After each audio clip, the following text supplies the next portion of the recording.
Hello, welcome back to Cracking the Cryptic and another puzzle by Chip Sounder today.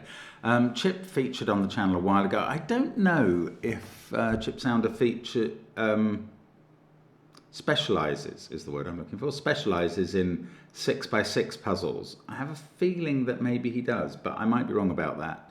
Anyway, I'm sort of hoping that being a 6x6 puzzle, this might not be one of the longer videos, but that isn't always the case. And indeed, in the email, Chip said that he'd been creating a fairly easy puzzle, an approachable one, and then he'd experimented with removing a clue, and it turned into a really interesting, tougher puzzle. So that's what we've got, and I mean, I'm looking forward to giving it a go. I'll tell you the rules in a moment, but don't forget that on Patreon, on the 1st of every month, we bring you a Sudoku hunt, and of course March is Blobs' wonderful Nurikabe puzzle pack, and the puzzles in that are fantastic. There are 12 in total, 10 for the competition, which has to be entered by the 20th, and a couple of others, bonus puzzles.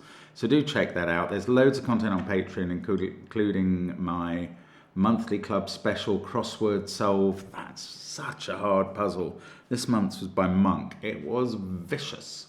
And there's also, of course, other crosswords and connections videos and all sorts going on Patreon. Check it out. There's our merch, like this marvellous mug, Cracking the Cryptic indeed, for your breakfast. And there's other things available in the merch. There's also SVEN'S SUDOKU PAD and all of our apps, which do feature Killer Sudoku and Domino Sudoku and our latest Fog of War. So check it all out. Loads going on around the channel. But the first link under the video is to this puzzle called Killer Dots of the Night. Ah, the night. Ooh, have I got my little friend Nighty McNightface on hand to remind me when I forget about the night's move? There he is. Right. Now, the rules are, well, what one might call normal 6x6 Sudoku rules. We have to place 1 to 6 in every row, column, and every 3x2 box of the grid. Cells separated by a knight's move cannot contain the same digit. So those two cells couldn't, and those two couldn't have the same digit in. A clue outside the grid gives the sum of the digits on the indicated diagonal. So those 3 add up to 9, those 4 add up to 10. They could include repeats. And digits in a cage add up to the sum given, which is 6 in both cases. Those 2 digits on the black dot have a ratio of 1 to 2. One is double the other. Those 2 on the white dot have a difference of 1, so they are consecutive numbers. That's it. That's all the rules we get. Give it a try. There's no given digits. You'll enjoy it, I reckon. Let's hope I do. Let's get cracking. Okay, where do we start? Here. Right, either these two, okay, if you've put digits in a cage adding up to 6, even in a 9x9 puzzle, there's only 2 options if it's a 2-cell cage. They are 1, 5 and 2, 4. And those are the 2 flavours of a 6 cage. Are these 2, okay, I can tell you these 2 are not the same flavour of cage. And that, since there's very little else to go on, I think that's going to be an important deduction. So let's call this the red flavour of cage. I don't know whether it's 2, 4 or 1, 5, but it's red. This cell here sees both of those 2. So it can't be either of the red digits, and it must be from the other pair. So this is the yellow flavour of cage. Actually, what I'm going to do is, since we now know these are 5 of the digits, 5 of the digits. These are 4 of the 6 digits in the puzzle. They are 1, 2, 4 and 5 between them. Yes, we can find a cell like this one that they all see. So let's come up with a colour for that, green. And that must be 3 or 6. Now, how do I know that? Because I know that, well, it sees orange, it says, sorry, red, orange, blue and yellow. Blue by knight's move, the others by normal Sudoku moves. And therefore it can't be 1, 2, 4 or 5. I mean, I could pencil mark them. So green is 3 or 6, and this one here, the trouble is I don't know if this is green or if it's a different colour, because there must be a 6th colour in the puzzle as well as red, orange, green, blue and yellow if I'm to attribute a colour to each type of digit. Now, how does this progress us at all? Should I be able to tell? I don't know. Let's look at green. I mean, I can actually pencil mark, in a way, some of these digits in other boxes. So, green, for instance, we know it's not the same colour as red, orange, blue or yellow. That's how we got it. It's also not in any of those cells. So green in box 3 must be in one of those two. So I'm going to flash them with white to suggest that green has to be in one of those. Green up here, it can't be a knight's move away. I probably don't need knight ink and knight face. I think knight's moves are so integral to this puzzle, you won't be able to get anywhere if you forget about that. So green is in one of those two. Green in box 1, I don't know. The green I've got only sees those cells, so I might stop pencil marking green. I could do those cells. Let's have a look at red. Red in box 1 can't be in any of those. It sees those by normal, vertical, and those two by knight's move. So red is in one of those two cells in box 1.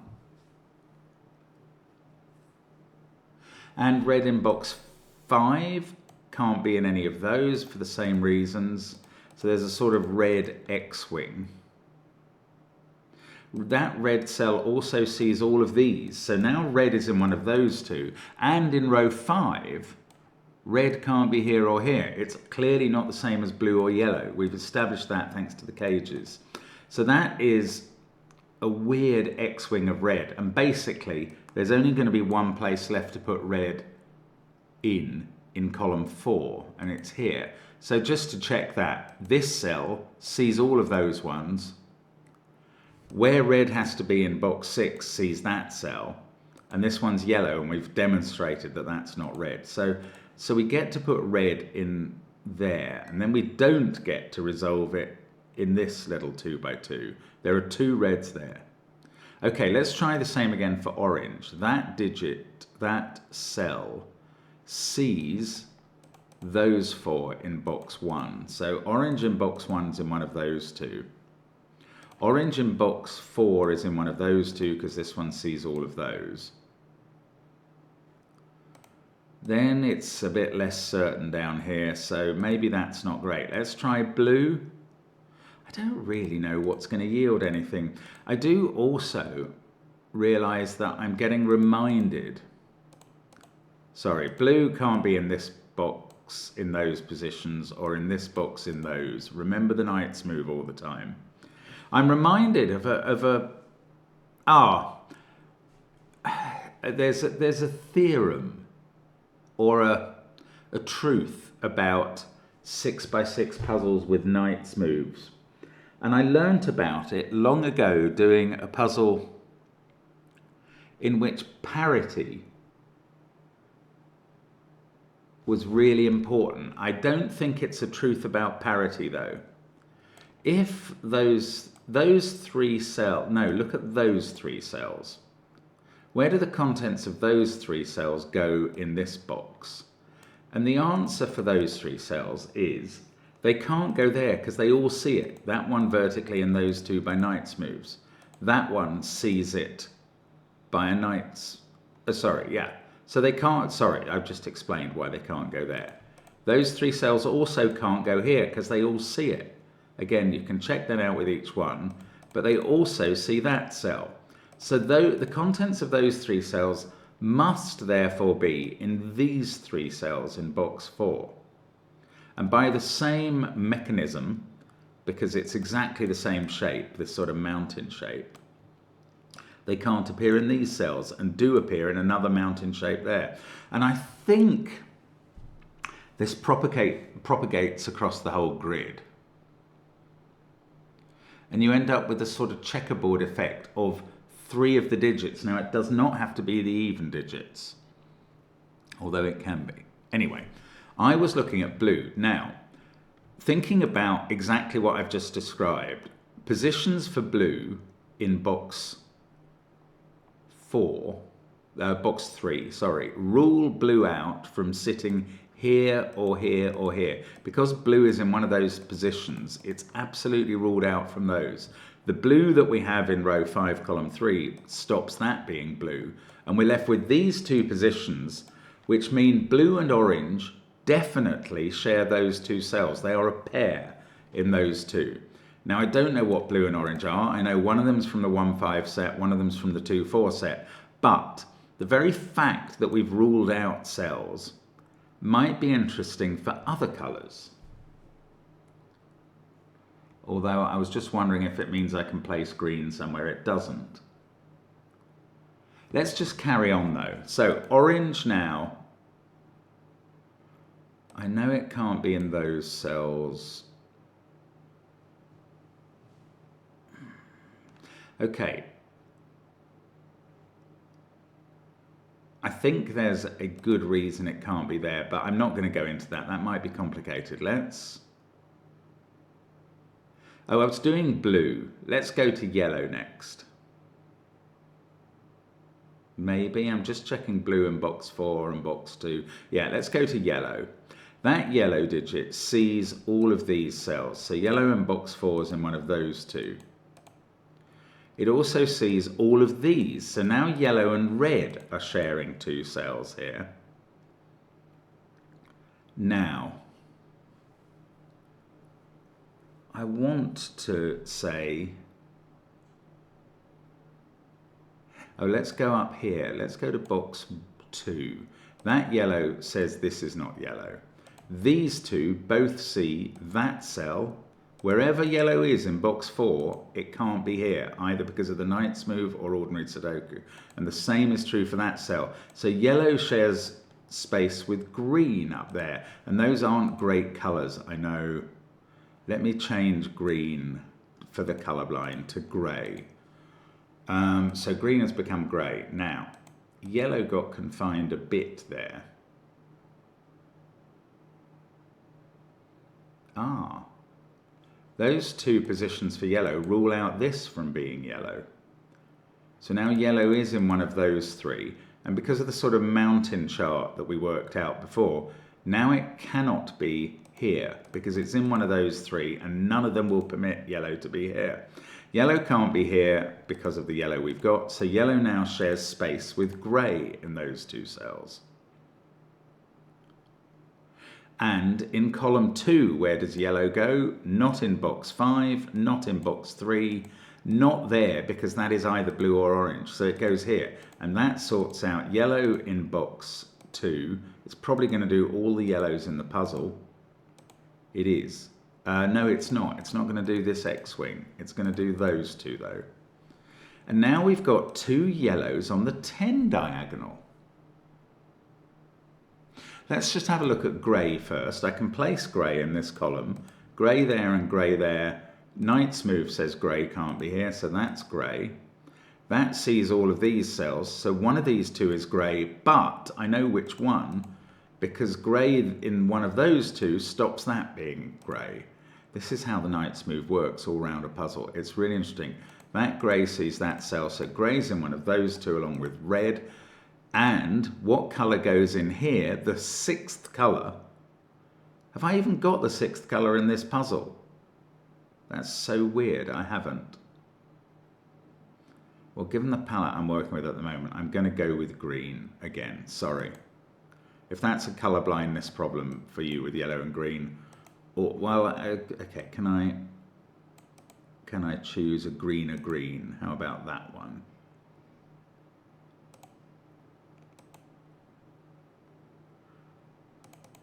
I don't know how to select it. I don't know how this thing works. I'm in a slightly different browser from usual. Oh, I don't know. Anyway, let's make that green. There we go. It is a slight dark green. Right, now, green is in one of those two cells in box 2.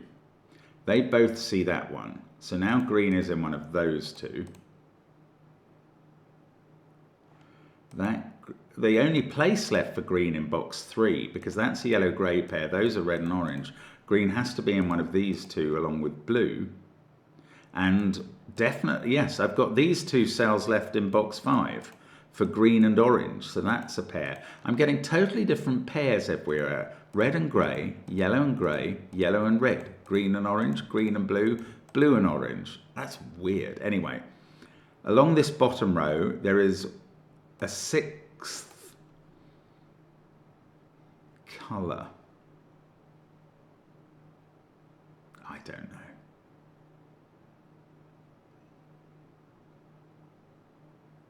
I don't know. I'm not going to fill anything else. Oh, look at the top row. I've got 4 full colours. That is blue or orange because of that. Or it's because that's the last one, the last uncertainty outstanding in the top row. No, never mind that. Let's look at the little killers. So this is 9 and that's 10, and both have this repeated yellow in. So yellow cannot be 5 because it would add up to 10 already in this. So we can take 5 out of there, 1 out of there. If yellow was 4, these two would both have to be 1s. They would have to share a colour, which I think would be red. If yellow was 4, those two would be 4s, and that would be a 1 to make 9. In fact, yes, obviously yellow's not 3, it's not a candidate there, and on this 9 it would require a 3 there. Yellow is not 1 because of the 9 clue. If those were 2 1s, that would be a 7. We don't have any 7s in this puzzle. So I'm taking 1 out, and now bingo. Now I know that yellow is a 2-4 pair. So that is the 2-4 flavour, yellow and blue. This is the 1-5 flavour in red and orange. This is, oh, both of these are yellow 2 or 4. So this digit is either 5, if yellow's 2, that's 2 plus 2 is 4, knowledge bomb, plus a 5 to make 9. If that's a 4, 4 plus 4 equals 1. Oh, well that accords with 1 or 5 being in red. Now, if these definitely contain red, you can't have yellow is 5. Oh, let's think about this cell. I'm not sure. I was coming up with a nested if statement there. If yellow is 4 and red is 5, this won't work. But never mind that. Let's think about this being yellow, which is possible. But it's not possible if yellow is 4. Because that would be 12 already in this diagonal. If this is yellow, it's a 2. And then that's 2 plus 2 plus 2, and we need a 4 here. And that is impossible. Not because it might be red, because it might not be red. It's impossible because if yellow was 2, this digit in the 6 cage would be a 4, and that sees that cell by a Nighty McKnight-face knight move.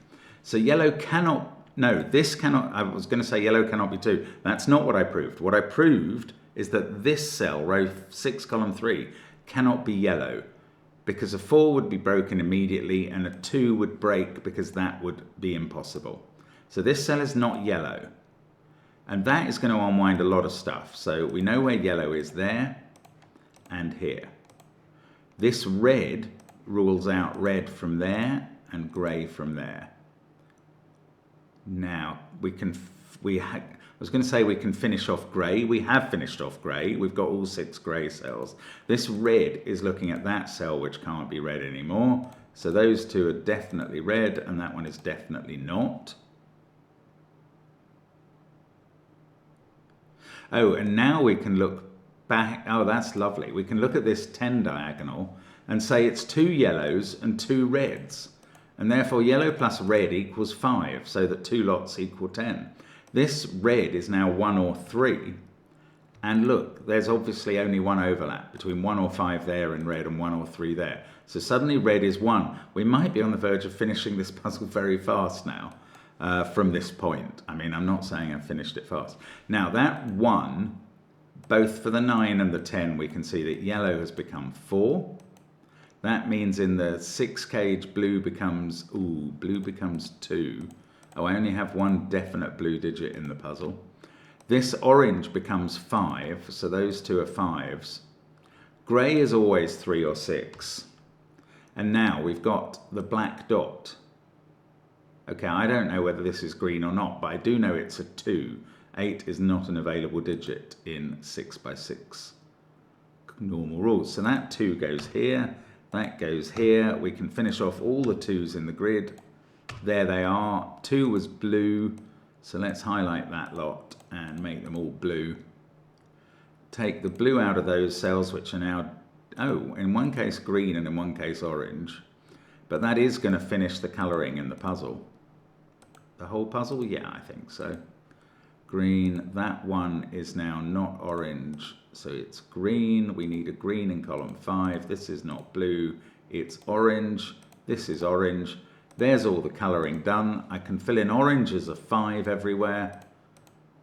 Then I have 3 and 6 left to disambiguate, and I think it's going to take the white dot to do it.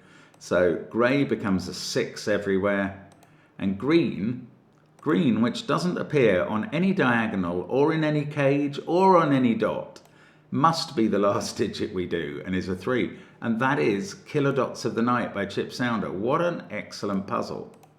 That's very clever and good fun, and not that difficult. I mean, it's still taken me 18 minutes. It's very neatly done. I wonder what the extra clue was that we weren't told about. Anyway, that is the solution to Killer Dots of the Night by Chip Sounder, and a very good puzzle it is. I commend it to you. Thank you for watching us here on the channel, and I hope to see you again tomorrow for more variant Sudoku, probably a bit harder, just on a law of averages basis. See you then. Bye for now.